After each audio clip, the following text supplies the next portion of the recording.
Sana ba yung bunga? Ito mga kaluto. May mango shake kami. Mamumulit kami. Ay, may nakatusok pa dun. Mga bumagsak. Ito, mga bagong man. Okay, tingnan mo yan. Ayun, sa may paa mo. Oo nga. Oh, pwede ito. Bagong bugsak lang. Bumukunin ka ito. Ito. Wala pa plastic. Ito pa. Sige, lagay mo rin sa snap. Yan.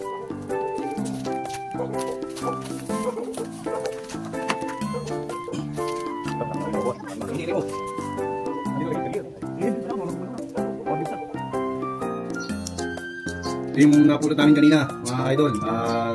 Tatalo pa namin yung napulot namin.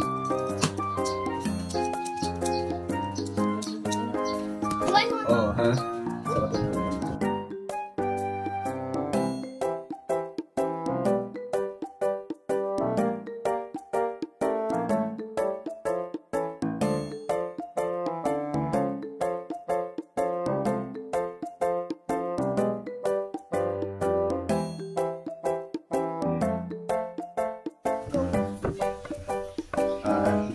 Ito guys yung napulot namin na mangga.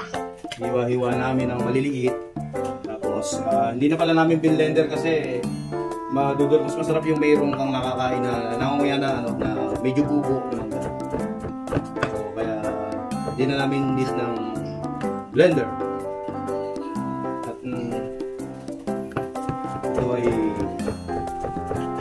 yan na namin sa mga bata. Ititinda natin o pamimigay sa mga bata? Papamigay. Ito nga pala si King, pinamili ko siya kung ibebenta namin o ipamimigay namin sa mga bata. Tumigil dito. Uy! Ano ang gusto mo? Ipamimigay o ibebenta? Papamigay na lang. Sige, mamaya ipamimigay natin. Guys, hindi wala namin naliit. Alas ka condense. Ito siya. Alas ka condense.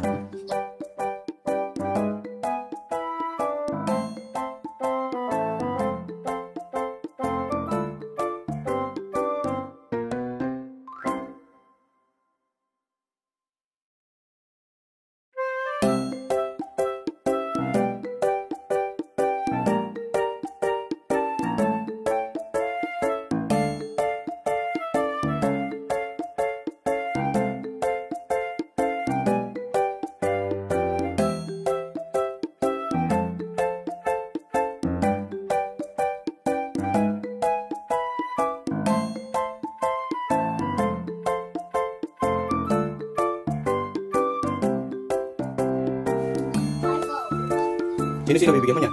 Lagyan mo sa sabaw, ano? Lagyan mo na sa sabaw. Anong tawag dyan? Mango, salad? Tawag mo pa rin masyado, tatapo. Okay na yan, sarap mo. Tingnan mo. Ha? Ano mo? Ha?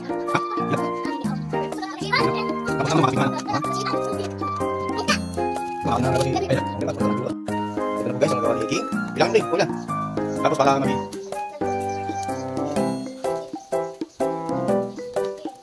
May 20 na. May 20 sila.